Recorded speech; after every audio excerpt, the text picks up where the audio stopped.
بسم اللہ الرحمن الرحیم۔ السلام علیکم ورحمۃ اللہ وبرکاتہ۔ ناظرین گرامی، جولائی 645 عیسوی کو جب یزید فدا ہوا تو اس کی ماں میسون کی طلاق ہو گئی۔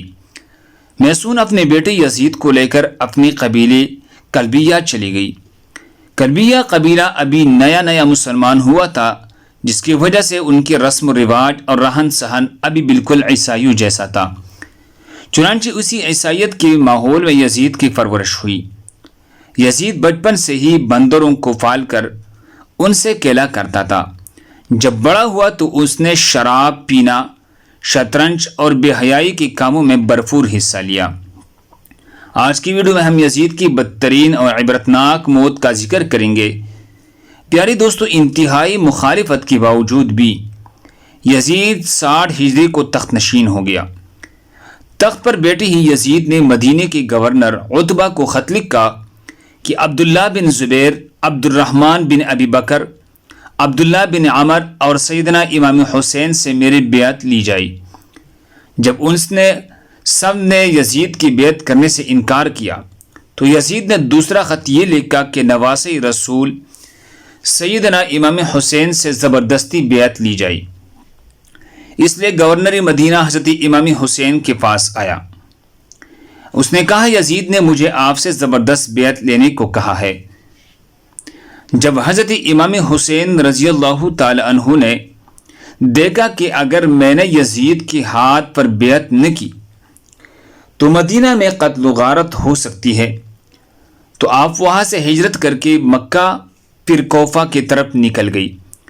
حضرت امام کے ساتھ آپ کے گھر والے اور کچھ اصحابہ کرام بھی موجود تھے، لیکن 18,000 کوفیوں نے حضرت امام حسین کی بیعت توڑ دی، جس کے بعد سے میدان کربلا کا واقعہ پیش آیا۔ میدان کربلا کا واقعہ ہی یزید کا سب سے بڑا گناہ مانا جاتا ہے۔ جب یزید کو پتہ چلا کہ حضرت امام حسین کوفہ کی طرف آ رہے ہیں تو یزید نے عبداللہ بن زیاد جیسے سخت دل گورنر کو کوفہ میں مقرر کر دیا۔ ان کو یزید نے کہا تھا کہ حضرت امام حسین سے بیعت لو، اگر وہ میرے ہاتھ پر بیعت نہیں کرتا تو اس سے جنگ کرو۔ عبداللہ ابن زیاد کی حکم کو مانتے ہوئے شمر اور عمر بن سعد نے کربلا کے میدان میں سیدنا حسین اور ان کے ساتھیوں کو 3 دن تک کچھ کھانے پینے کو نہ دیتے ہوئے ان کو شدید پیاس کا احساس دلایا، ان کو شہید کر دیا۔ میدان کربلا میں شمر جیسی بدبختوں نے ایسا ظلم کیا جس کی مثال تاریخ میں مفسرین لکھتے آنسو بہاتے ہیں۔ میدان کربلا میں سیدنا حسین کو شہید کرنے کے بعد ان کی عورتوں کو بھی قید کر لیا گیا، بچوں کو بھی قید کر کے طرح طرح کے ظلم و ستم کا ڈھائی گئی۔ جب سیدنا حسین کا سر مبارک یزید بدبخت کے سامنے لایا گیا تو اس کمینے نے آپ کے سر مبارک کی بہت ہی توہین کی۔ یزید نے سیدنا حسین کے سر مبارک کو دیکھ کر ایسے اشعار پڑھی جس کو بیان کرتے ہوئے بعض تاریخ دان یزید کو کافر بھی کہتے ہیں۔ آخر کیا وجہ تھی کہ یزید نے عبید اللہ ابن زیاد، شمر اور عمر ابن سعد کو اہل بیت کو شہید کرنے کی سزا کیوں نہ دی گئی؟ کیوں واقع کربلا کے بعد بھی یزید کی موت تک عبید اللہ ابن زیاد کوفہ اور بصرہ پر یزید کی طرف سے حکمران رہا؟ ایسے واقعات کے باوجود بھی ابن زیاد جیسا شخص اپنی مسند پر براجمان رکھنے کی وجہ یزید کے پاس آخر کیا تھی؟ اب 63 ہجری میں مدینے کے لوگ یزید کی بیعت توڑ دیتے ہیں تو یزید کی فوج مدینے پر حملہ کرتے ہیں، جس سے واقعہ ہررا پیش آیا، جس میں 80 صحابہ کرام مہاجرین اور انصار میں سے 700 تابعین اور اس کے علاوہ 10,000 مسلمانوں کو بے دردی سے مدینے میں شہید کیا گیا۔ صحیح مسلم میں ہے 3,323، 3,319، 3,339 سے لے کر 3,333 تک یہ 15-20 احادیث ہے، جن کا لب لباب یہ ہے کہ آپ صلی اللہ علیہ وسلم نے فرمایا، جس نے اہل مدینہ کو ڈرایا، اہل مدینہ کو دھمکایا یا مدینہ والوں پر ظلم کیا، اس پر اللہ کی لعنت، اللہ کی فرشتوں کی لعنت، تمام لعنت کرنے والوں کی لعنت۔ لیکن یہ یہاں پر ہی نہ رکا اور مدینے کے بعد مکہ پر بھی حملہ کیا گیا اور خانہ کعبہ کی عمارت پر بھی سنگباری کی گئی۔ بس پھر یزید کو دی گئی اللہ پاک کی مہلت ختم ہوتی ہے۔ اب اس ظالم، فاسق، فاجر اور شرابی کی موت آتی ہے۔ اس کی موت کے متعلق 3 طرح کی روایات تاریخی کتب میں ملتی ہے۔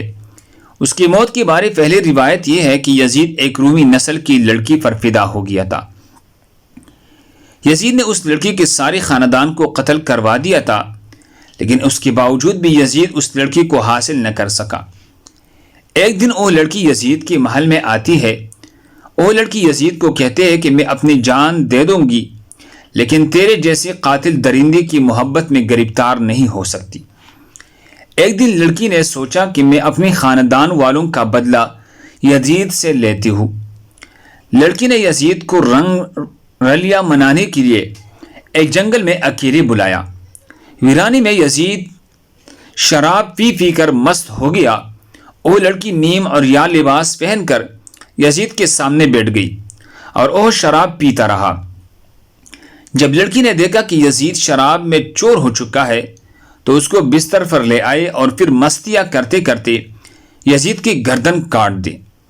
پھر وہ لڑکی وہاں سے غائب ہو گئی۔ کئی دن تک یزید کی لاش جنگل میں ہی پڑی رہی۔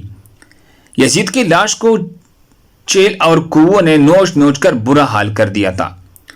جب یزیدی فوج کو یزید کی لاش کا علم ہوا تو انہوں نے اس کی لاش کو دفنا دیا۔ دوسری روایات اس طرح سے بیان کی گئی ہے کہ 64 ہجر کو یزید کو ایک بہت ہی خطرناک بیماری لگ گئی، جس کی وجہ سے اس کی آنتیں جل کر سکڑ گئی تھی۔ وہ مچھلی کی طرح تڑپتا تھا، جس طرح مچھلی پانی سے دور ہو کر تڑپتی ہے۔ یزید کو بہت ہی پیاس لگتی ہے۔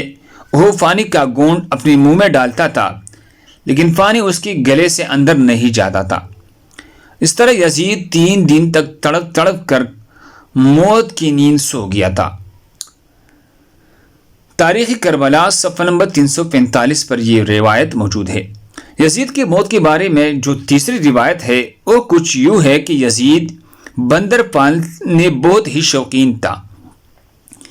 ایک دن یزید نے ایک بندر کو وحشی خچر پر بٹھایا تھا۔ خچر بہت ہی تیز تھا۔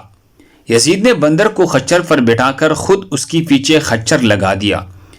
جب خچر جنگل میں پہنچ گیا، اس کی پیچھے پیچھے یزید کا گھوڑا بھی بھاگ رہا تھا۔ جنگل میں پہنچ کر گھوڑے نے حضرت امام حسین کے قاتل کو نیچے زمین پر دے مارا۔ یزید کا سر ایک پتھر کے ساتھ لگ گیا۔ یزید کا پاؤں گھوڑے کی رکاب میں ہی پھنس کر رہ گیا تھا۔ گھوڑا بھاگتا رہا۔ یزید جنگل میں درختوں اور پتھروں سے ٹکراتا ہے، جس کی وجہ سے یزید کا جسم کٹنے لگا۔ جب یزید کی لاش کو لوگوں نے دیکھا کہ وہ تو کہنے لگے کہ سیدنا حسین کو شہید کرنے کی یہی سزا ہوتی ہے۔ میدان کربلا کے بعد یزید صرف 6 مہینے 3 سال کی عمر پا کر 12 ربیع الاول 64 ہجری کو ملک شام کے سرزمین پر 39 سال کی عمر پا کر کتے کی موت مر گیا۔ آج بھی اس کمینے پر عرش و فرش والے لعنت بیچتے ہیں۔ اس کی قبر دمشق میں عبرت کا نشان بنی ہوئی ہے۔ یہ روایت ابن کثیر میں موجود ہے۔ اسی طرح یہ روایت الکامل فی التاریخ میں بھی موجود ہے۔ یہ روایت تاریخ طبری جلد نمبر 5 میں بھی موجود ہے، صفحہ نمبر 291۔ یہ تھا حضرت حسین رضی اللہ تعالیٰ عنہ کے ساتھ جو انہوں نے ظلم کیا، اللہ نے ان سے بدل لیا۔ اللہ تعالیٰ سے دعا ہے کہ وہ ہمیں آل محمد سے محبت کرنے والا اور آل پاک کی صحیح طریقے سے غلامی کرنے والا بنا دے۔ دوسرے مسلمانوں کے فائدے کے لیے آگے ضرور شیئر کریں۔ جزاکم اللہ خیر۔